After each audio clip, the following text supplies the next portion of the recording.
So the whole idea of the course is to understand heating requirements. So you are a technician who's trying to design a heating system for your house. We have options. We have to study the house in order to make the best combination of equipment in that house. And we're focusing on residential because it's something we all see. It is smaller and it will give you the basis to go into industrial. However, if you understand residential very well, you'll be able to go to industrial with no problem. Everybody? Yeah. Options. Options are very, very important. We talked about options a lot, and you got exposed to it a little bit during the project last semester. I'm sorry, some rooms are very small. Am I going to put a pipe all the way from the basement to the attic room prior to repeat it with electronic or not? Or you guys can sit here. I charge the same. It costs the same. I got you. You're more than welcome, bro. So we have options. What do we use? Space heater, infrared, hydronic, a combination. It's not one size fits all. So to make the house efficient, maybe it's better for me to heat the first floor with hydronic, and the attic, I'll just put some space heaters or a small heat pump. So you can always have combinations.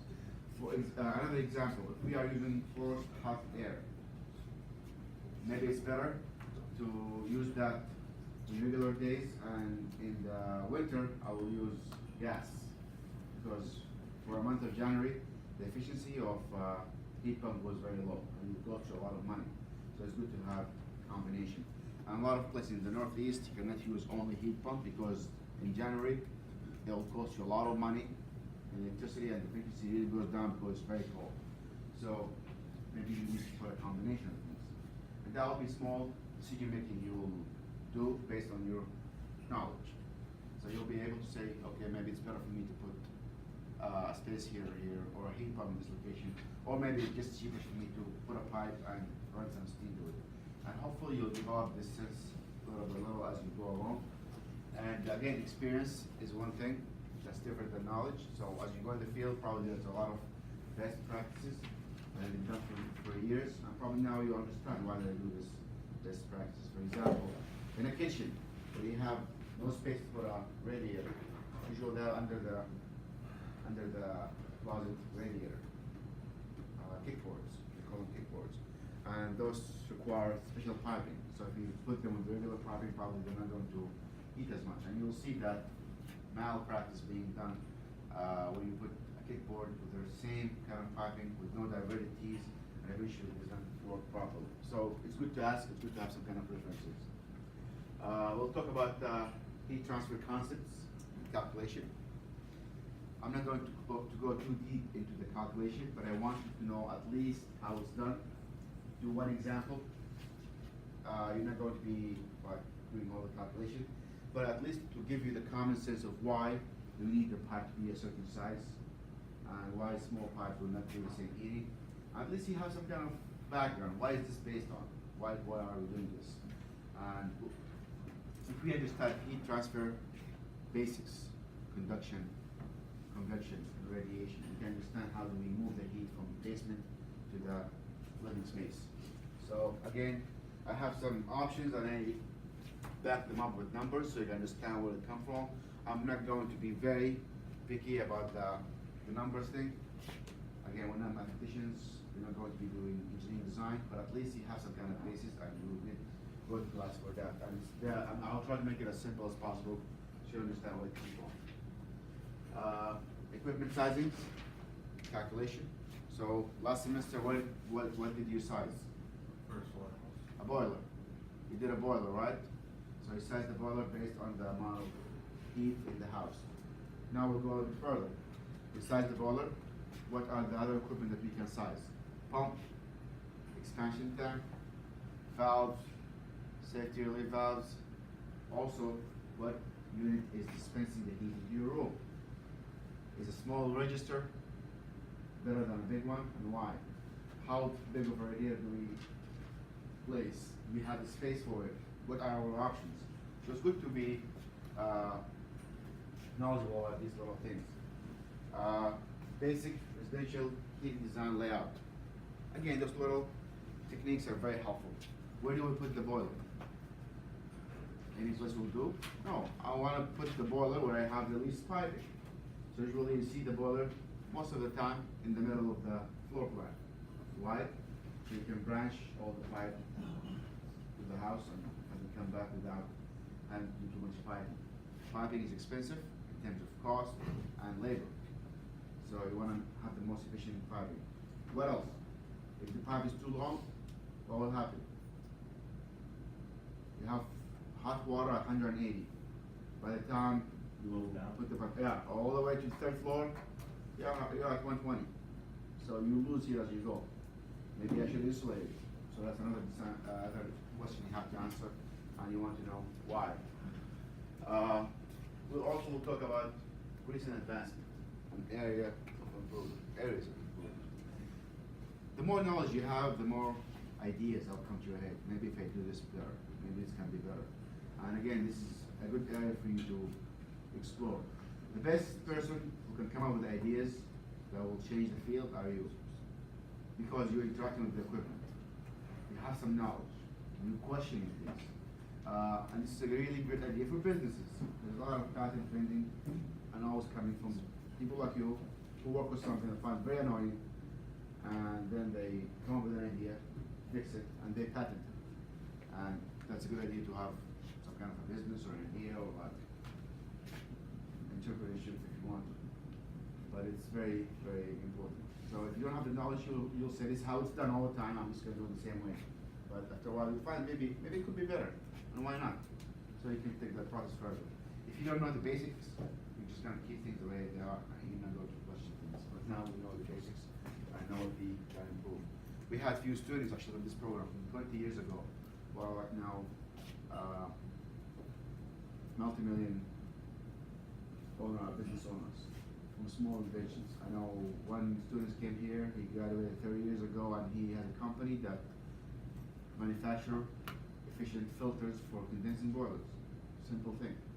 Just decided, I'm going to make my own filters, and I'm going to make it simpler and easier. And cellulose membrane filters? Huh? Cellulose membrane types? No, it's calcium pellets filters for condensing boiler because it's very acidic.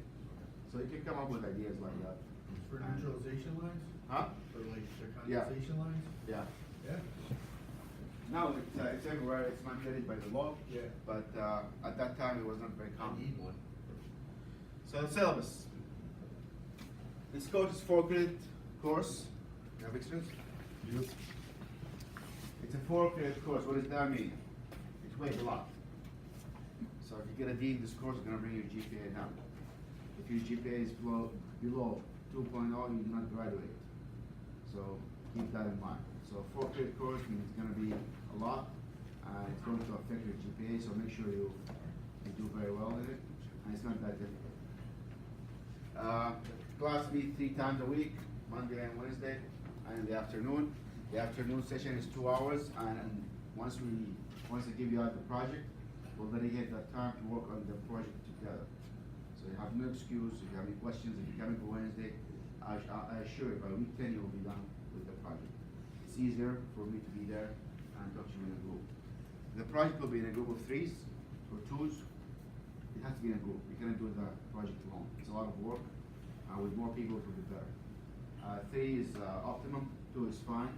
But again, why do I want it to be in a group project? Because in real life, you're not going to work alone. You're not going to work alone. So you have to try to communicate with people. You'll see somebody in the group slacking, so you have to know how to communicate with them and hold the team together. I will have one person to be the group leader who's responsible for the paperwork and the calculation and make sure every member of the group is doing the fair share. So let's do that. And at the end of the class, I will talk to the group leader and I will ask him if the project was an A. Did John Doe do his work or not? So you cannot rely on your buddy to be doing all the work. And again, I'll be monitoring the project as we go on the progress.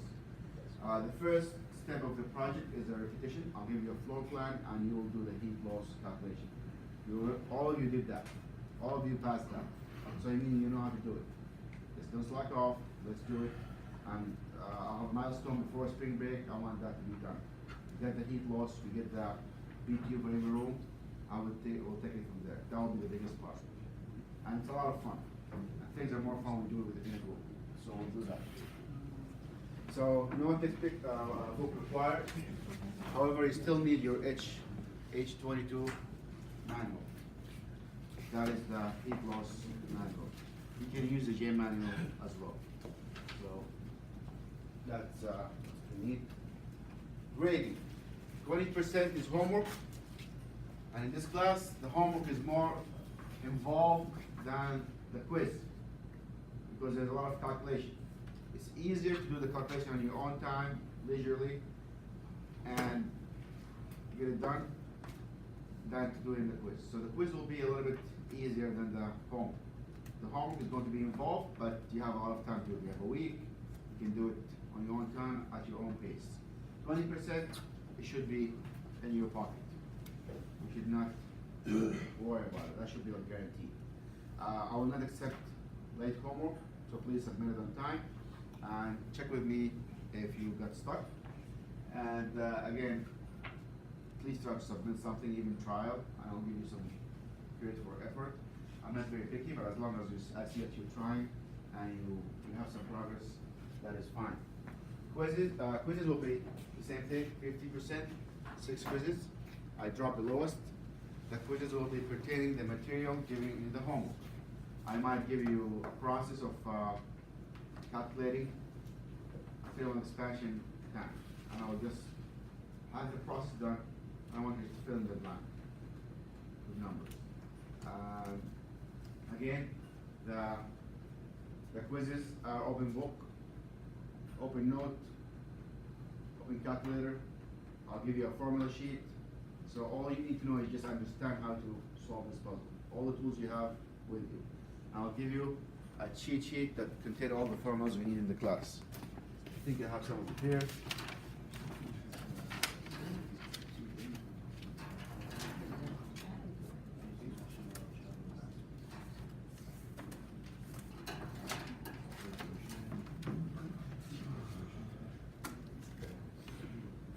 I don't think I have it here, but it's at the end of the book. It should make things much easier.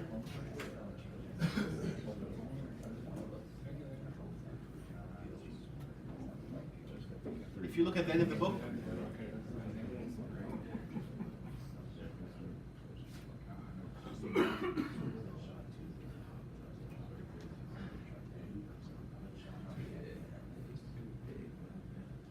at the appendix, there are 2 sheets here full of formulas. All the formulas in the book are in 2 sheets. I will print it out and give it to you. You can keep it and laminate it and keep using it. And they are divided by section, and they have all the formulas and tables and information you need. It's just for you to understand how they are used. Don't be overwhelmed now. Well, we have 15 weeks to understand how this is done. So, but again, what I'm trying to emphasize here is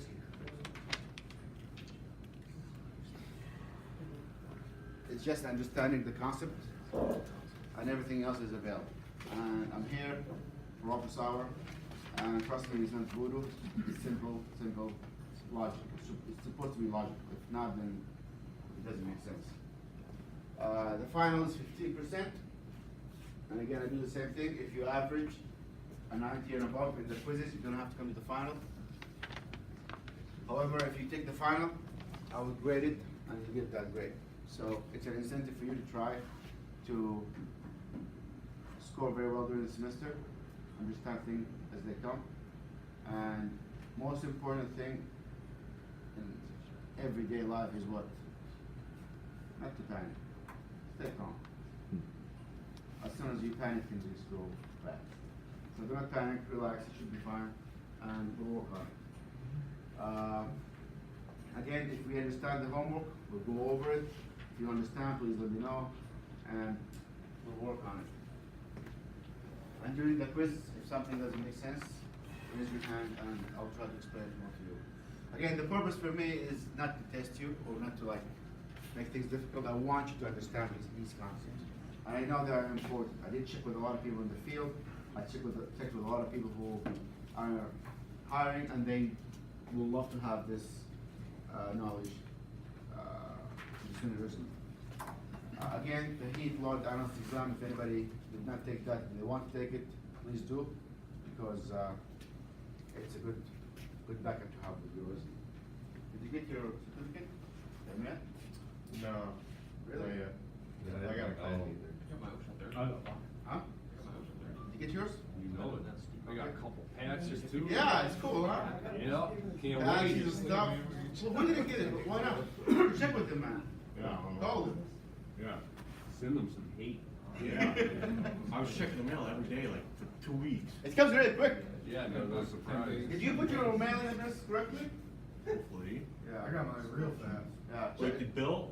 Wait, what, are you supposed to just exit out once you finish it, and after you hit submit, it says you passed? Yeah, that's it. You just hit exit at the top of the page? Yeah. Okay. And then they normally send you an email. Call them, telling you call the them. path and everything. Probably check my email on. So A-class project, again, I will assign, you can bring your own floor plan, and I like that. If you bring your own floor plan, because it's something you know, probably it's your house, your parents' house, any kind of house, it has to be two stories at least. Will you give us a floor plan? I'll give you one. Longer. But if you want to, that's fine. For the first 3 to 6 weeks, I will use the portion at 1:30 to do some practice problems. So I'll give you problems, you work on them, and I'll come and check to make sure you get the idea. So we have plenty of time to work with things, and it is really simple.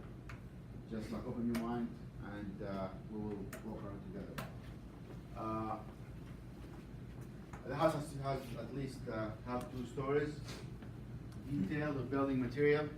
Again, if you don't find it, you can make up something reasonable. Like the wall should be either masonry or wood with studs. It's not gonna be plastic. So whatever something you feel is reasonable, put as walls. So I want a list of materials, and I want 2-story house. Some floor plans, actually, professional ones, they give you all the material. When the architect makes the house, they provide all the material and what is the house made of and all the sidings. For groups of 2 members, if you choose to have more than 2 members, I want an option. Like what is the cost and the design going to be for like hot water? I wanted the cost and design would be for forced air. So either hot water, forced air, or steam. Give me an option. And we'll talk about those options and how we calculate it. It's not that difficult at all. Like a whole project, once you know how to do it, should not take more than 4 hours. So, but now since you're learning, I'm dedicating 14 times 2, 28 hours. So 28 hours is plenty of time. That's granted that you're only working in the class. You should be putting some work also outside the class. And I hope you really enjoy it. Because it's really enjoyable work once you know how it's done. Question? Do we have to be going to class if we finish the project, let's say next week, that we have to plan to do? I highly doubt it, but you have to come. Yeah. Because we still have a lot of sizing to do. Sizing the pump is going to be interesting. Sizing the pump is going to be interesting.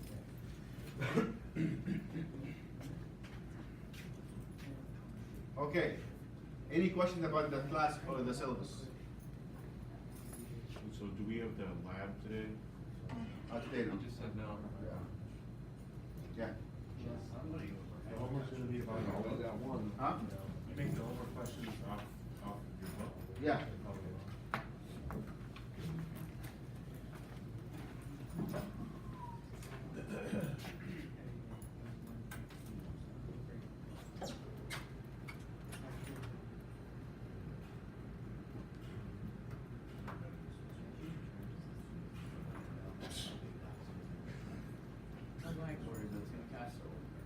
Okay. So week 1 is going to be a review of the concepts we learned last semester. Types of heat, how does heat conduct from one place to another, and your homework is to read chapter 1 in the book, which is very interesting and just an introduction on how do we come to have these kind of systems. So it's mostly reduced.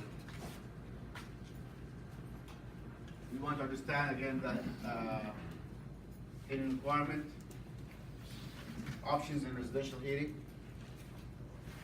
So again, probably you'll have that question a lot. You'll go into a party, you go out and you tell somebody I'm in HVAC and they're telling you ask you questions. Oh, my boiler just crapped out and I wanna know what should I do. So you should have some options. I mean, that's a kind of conversation. Probably if somebody's designing a house, they will look at you for options. What are the options? Should I do gas? Should I do oil? Should I do heat pumps? I heard about those heat pumps now, everybody's installing them. What do you know about heat pumps? What's good about them? What's not good about them? What should I use? Should I use a wood stove?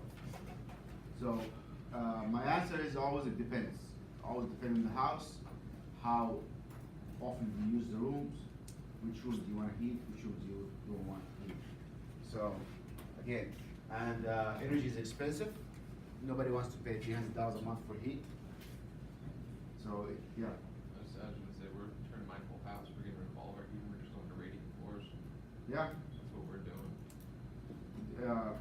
It depends again on the situation, how much heat do you need and where do you want it. So, again, two houses, they're the same. One of them can be heated with like $200 a month, and one of them can be less than that. You can get away with $100. And at the end, what are you looking for? Human comfort. It's all about us being comfortable in that house, and not to go to the extreme where we get sick and uncomfortable. Again, the temperature in the house affects your sleep, your well-being. In the winter, you get sick quickly because the body is trying to keep up with the heat. It's not warm enough, and viruses and bacteria take over your body. If the air is dry, huh? Cold like freezes bacteria. No, that's incorrect. When your body is warm, the bacteria cannot grow. It will kill the bacteria. It depends on the bacteria too. But when you're cold, your body's still at 97. At some temperature, when it's cold, the bacteria will thrive and start to grow. Also, when your body, when your throat gets really dry, that's when it gets itchy, start coughing. That's not also good, and also it's not good for healing. That's why when you have a cold, they call it by a humidifier or vaporizer, because the air is very, very dry. So, options, heat transfer cost of calculation, equipment sizing and calculation. Again, some equipment we size correctly. We try to avoid cycling. We don't want too much cycling, which means the boiler goes on, it's too hot, then it goes down, it's too cold. We don't want cycling. We want the house to be very comfortable. And also, you want to be that, what is human comfort again? Temperature? Humidity. And humidity. And also filtration. We want the air to be clear of dust and particles. That's something we have to talk about. We also have to think about noise. The system is very noisy, it's going to be very disruptive to your comfort. If you have a fan, forced air that's like very loud, blowing air on you the whole time, that is not going to be comfortable. So you want to be comfortable, you want to be absent. The best heating systems are the flow radiant heating, because you don't feel it, you don't hear it, you don't even know it's there. So the more active the system is, the better, and the more comfortable it is. The humming of the inducer fan can drive people crazy. The cracking of the duct back and forth can also be annoying. The swishing noise in the pipes is very annoying. The banging on the pipes, the hammering is also not comfortable. Layout. Yeah. So, the first mean we had in cold areas to heat a house is steam. Steam was the first heating system that was placed in a house, residential house, huge house. Before that was just putting a fire into the den, fireplace. That was the main source. Steam came further because, again, James Watt discovered the steam power, and they thought steam can move from one place to another and can carry a lot of heat. So they realized that's a good idea to heat a house. There was no pumps, and steam drove the vacuum pump. Steam engine was developed by James Watt, and space heating came out early on by just pumping steam into a room. The problem with that again is the humidity. It became very humid, but in the winter that was also pleasant because the air is dry. However, it still gets a little bit too humid, and it was not very comfortable. But that was the first idea.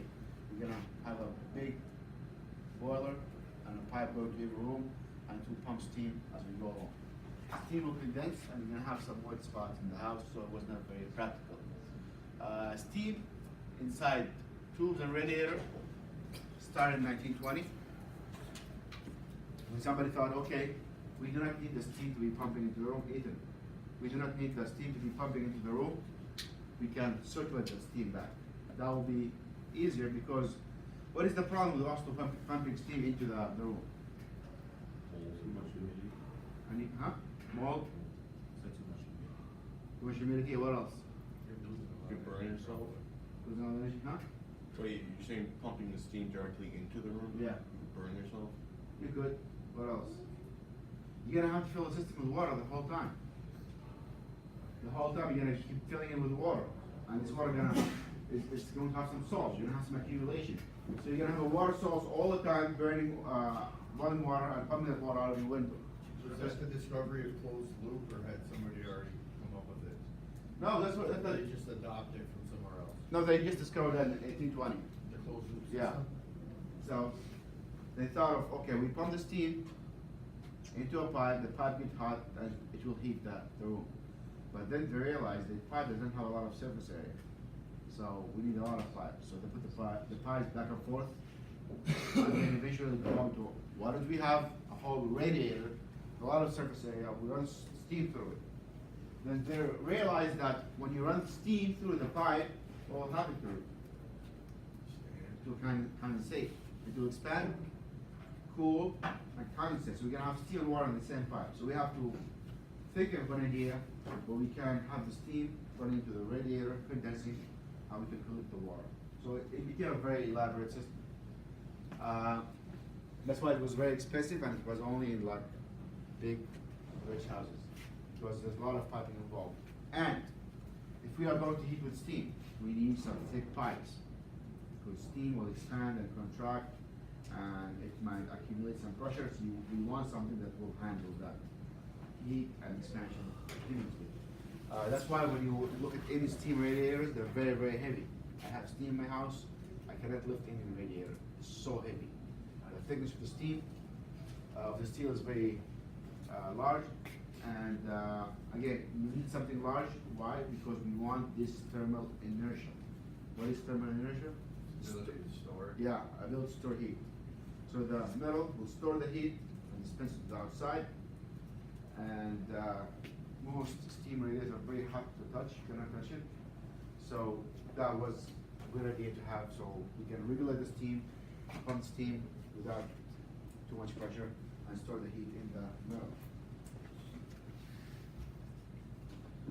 Stephen Gould invented the self-regulating boiler and a practical radiator design. It's called the mattress at the time, because it comes in sections. So that's 1845. It's a self-regulating based on the water level and system, and because we said it's a closed loop, we should not lose a lot of water. We will lose some, but not a lot. And they came up with the idea of having the steam condense in a mattress, come with water, and the water will go back to the boiler, and we go back and forth, and we can have some air vents. Air vents was a genius design. It's completely mechanical, small valve that will allow only the air to come out and trap the steam. So you keep your water inside the system. Otherwise, again, you will have to fill the steam every day. And nobody wants to have a system that you have to maintain every day. You want to run the system and just leave it alone, and it does its own thing. As we advance in control, the more autonomy we have into our system. A system that's required to go and fill it is not recommended. You want something that will run by itself and require the least maintenance. Probably last week, if you told anybody in the HVAC business, they had a gazillion of call, because system is not running, and it's very critical. if the system is not running, and a day like Saturday, when the temperature was -4, you're gonna have a lot of burst pipes, especially if you have hot water system or steam. But that's something you don't want. And again, that's why also we want some kind of uniform temperature in the house. You don't want some cold spots. So, regulating system, sensors is a very important thing.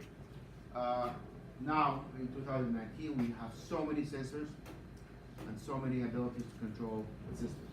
We can put a humidity and temperature sensor in every room that will send signal to your system to either humidify the air or cool or heat the air. So, and control is very important. However, old-fashioned control is still in place, and a lot of places here in Massachusetts, especially in this part, have a lot of old-fashioned steam heaters. They work fine. I was not changing the system, and people like it. I like it. The heater comes in for half an hour, then the house will stay cool for at least 6 hours because of the amount of inertia in the heater. After even after the system shuts down, the radiator is still hot and keeps dispensing heat. Still, with the steam system, and it probably it's very old, I'll have to fill it up with at least 2 gallons every 2 weeks. I can do that. There's also now auto feeders, so I don't have to do it by hand. There are auto feeders that will monitor the level in the boiler and feed the water into the system. And that, again, a lot of control, and we'll talk about control in the other course, combustion control. So there's a lot of things that we can do to control the system. His son is the owner or the founder of H.B. Smith, which is still going till this day, and it's here in Massachusetts. I think it's in Buffalo or Springfield. H.B. Smith boilers, and Sounds about right. yeah, and they still makes one of the most, in my opinion, boilers around here. Very simple, very efficient and reliable. Again, why did we do steam in the beginning, not water? Pump. The pump was not invented back then.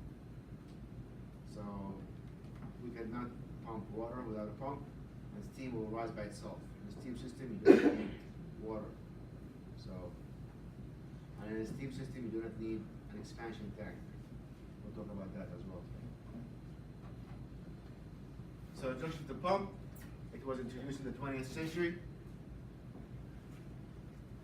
Water and heating system is called hydronic system. So if we hear the word hydronic, hydro is something to do with the water.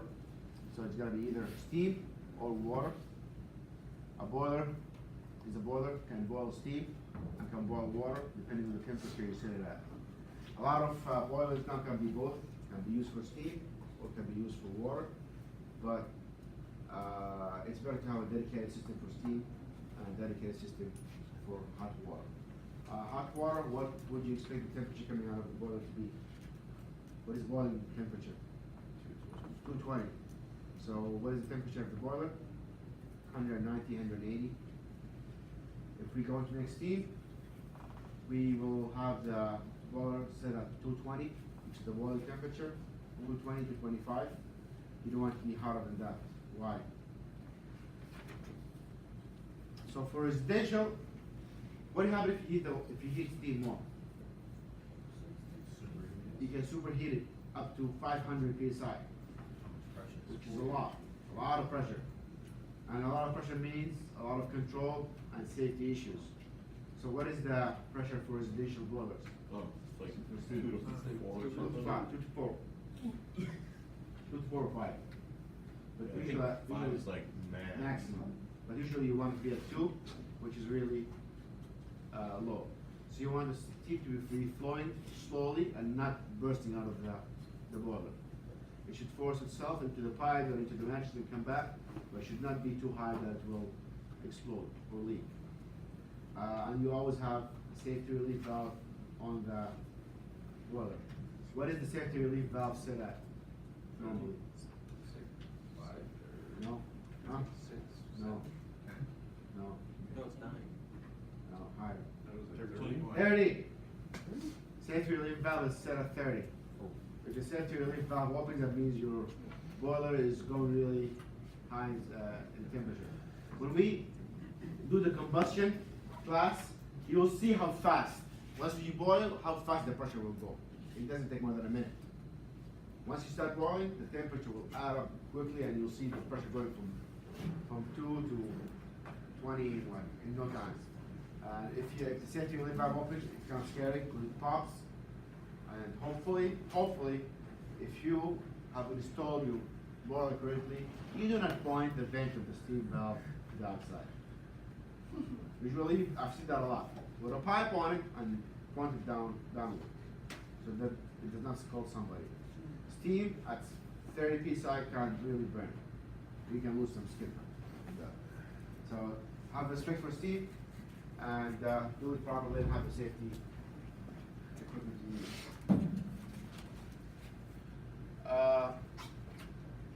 Electrical controls were added to the system back in the late 18th century, and they were very, very mechanical. Again, electricity was not that advanced, transistors were not there, but they kept adding electrical equipment. Probably in the 1920s, they did more electrical systems. A lot of systems that built in the 18th century, they were very mechanical, so the system does not need electricity at all. So heat came into houses before electricity came to houses. So it was completely mechanical. Now we have more controls, which make things easier and more autonomous. Piping advanced a lot. If you look at the old piping, they're all GI thick pipes, and it was very expensive and very elaborate to install. They have advanced a lot and became more inexpensive and easy to install. Radiators, they come with new shapes, new sizes, new capabilities. These are one of the most common ones that you'll see everywhere, and they are the most economical. Very simple. Copper pipe. See, the air will come, the cold air is in the bottom, right? And as the air heats in the pipe here,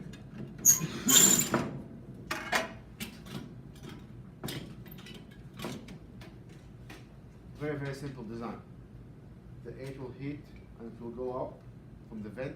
As it goes up, it will create a vacuum and it will suck some cold air from the bottom. So you didn't hear a flow, it's very slow flow. And you can see here, there's a lot of fins on the top. What is the purpose of the fins? More surface area. The more fins you have, the better. If these fins get dirty, they're not going to conduct as much heat.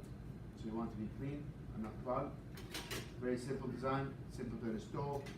You solder this in the system, and you have a lot of BTUs coming into your room. This one says it will give you 590 BTU per foot at 180 degrees. So if your room requires 590 BTUs, 1 foot will be enough. But I highly doubt it. Probably the room is around like 3,000. So 3,000 going to be at least 6 feet of this radiator. And again, they come with like rods. You have double rows. You have bigger pipes, and they have different kind of radiators that you can hang in the wall. And the Mystic, they make those machines. They make those radiators. They made in-house here. As you can see, it's very simple to make. Not much to it. Again, the more you're willing to spend on your radiator, the more BTU will come out of it. And also, what else can we think about that can be an issue with the radiators? If I need 6 foot of that, I've lost 6 foot of floor area to the radiator because you can't block this with furniture. So if I want to heat this room with radiators, I might have to put radiators all around. That's not really pleasant to look at. And then it's aesthetically pleasing. So there are the ones that looks smaller and give up enough heat, and they have more dispersion. And this will only circulate to the top. So if you put a couch behind front of it, probably you'll have hindered its speed. Any questions so far? Sounds logical, right? Sounds like something that one should know. Fuel, I'll do that on next Monday. I will stop here.